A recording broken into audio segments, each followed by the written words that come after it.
He goes, well, what about Islam? And I went, Islam? Okay. Mate, they're terrorists.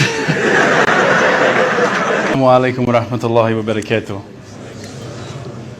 Praise be to Allah for allowing us all to gather here tonight, and also for giving me a really good car park out the front. Basically tonight I wanted to talk a little bit about my way to Islam. My dog died, which I was particularly upset about. I love that dog. And sadly I had a friend pass away. He had cancer, and I watched him slowly die over the period of about 8 months. I think at that stage I started to think to myself, is this really all there is? Is this all there is to life? We're born, we eat, watch TV, die, that's it? I was pretty unsatisfied with that explanation, so I guess I started a holy quest, and I started thinking, I'm going to find out for myself what the real truth is. The truth for myself anyway. So I went and spoke to my friend, this religious Christian friend of mine, and I said, look, I've investigated all the religions and I can't find what I'm looking for. And he said to me, well, what have you investigated? And I said, oh, well, look, I've investigated Christianity, I've investigated this ism, this, that, all the isms. And he said to me, you've actually missed out one. I said, no, I don't think so. I think I pretty much covered everything. He goes, well, what about Islam? And I went, Islam? Okay. Mate, they're terrorists. I'm not going to investigate Islam. They're crazy. No way, you know. But lo and behold, alhamdulillah, I found myself walking into Preston Mosque one day. I was very nervous parking my car in the car park. I thought it might explode. I walked in through the doors. I looked around. There was hardly anyone around. I thought, good. I walked straight across the prayer rug with my shoes on. I walked straight past the brother praying. As he went into sujood, I almost stepped on his head.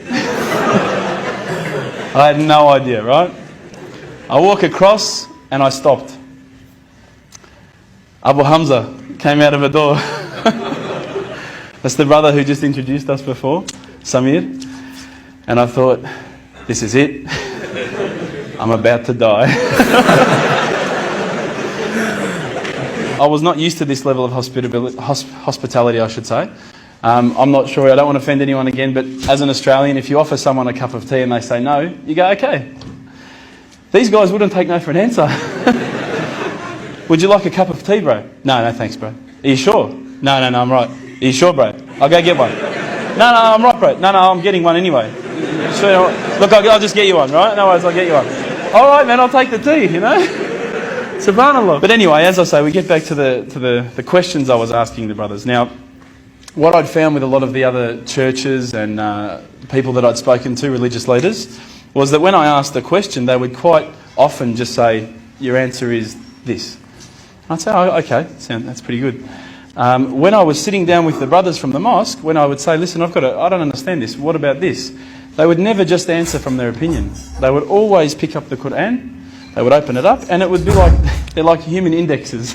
They would just, bang, page 142, read this. And I would read it and I would go, wow, that's beautiful. And I would say, look, you know, where's all this part about killing people and blowing up cars? And I don't see that. Is it somewhere towards the back that I haven't read it yet? You know, I can't find it. You know, I haven't quite gotten up to that bit yet. And they said, no, we'll talk to you about what we know, and then we'll tell you what the media says. Now, but they really cared, and I could see it in their eyes that it wasn't something like, you know, if you go to a church, you need to donate, or, you know, we're looking for money from you. These guys really cared, and it intrigued me. I thought, how can they care so much about something? It blew me away.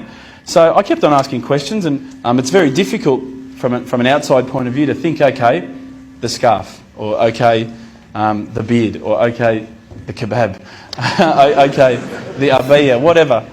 But once you start actually looking inside the religion, working as a whole unit, as in implementing every step of the way, it starts to make sense. And it started to make sense.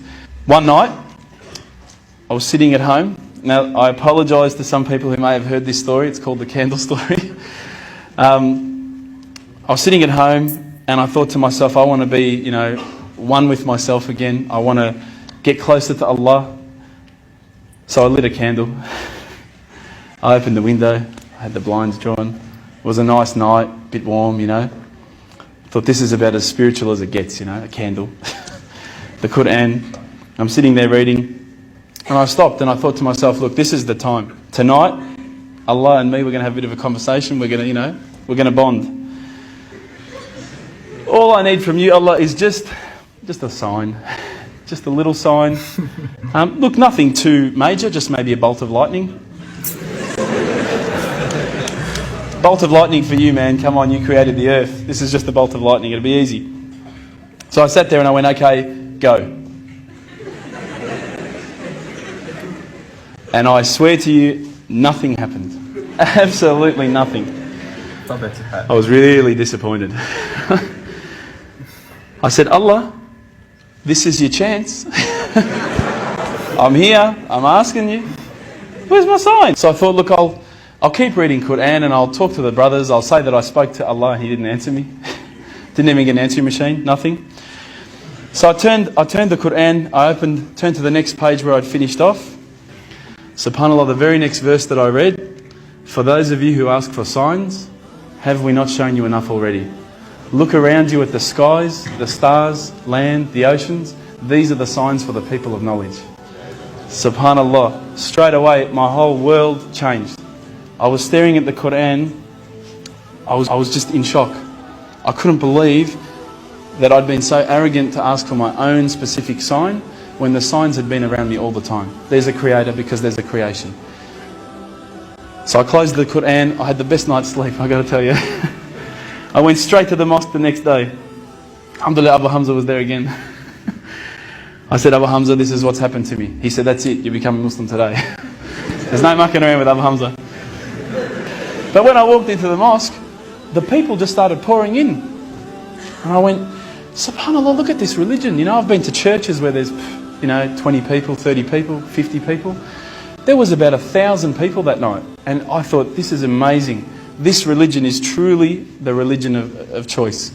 And then I found out it was the first night of Ramadan. The good old Ramadan Muslims. But still, it was nice. Started to say the words, and all the fear went out of my body and out of my heart. Ashhadu an la ilaha illallah wa ashhadu an Muhammadan Rasulullah. And I felt like a shower had been turned on and my whole body had been flushed clean. And trust me, I needed to be flushed clean. I was standing up there. All the brothers started yelling out, Takbir, Allahu Akbar. I thought I'd done something wrong. So I stood back a bit and they started coming towards me and I thought, oh no. I'm pretty sure I said what he said. And they started hugging me and kissing me. Now, I had never been hugged and kissed by that many men in my life.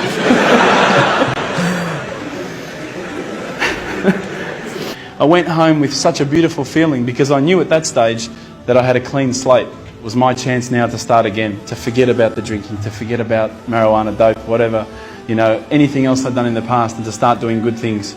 If you haven't felt the feeling that I'm talking about, I sincerely hope it happens to you at one stage in your life. I encourage you to investigate all the religions, and particularly Islam.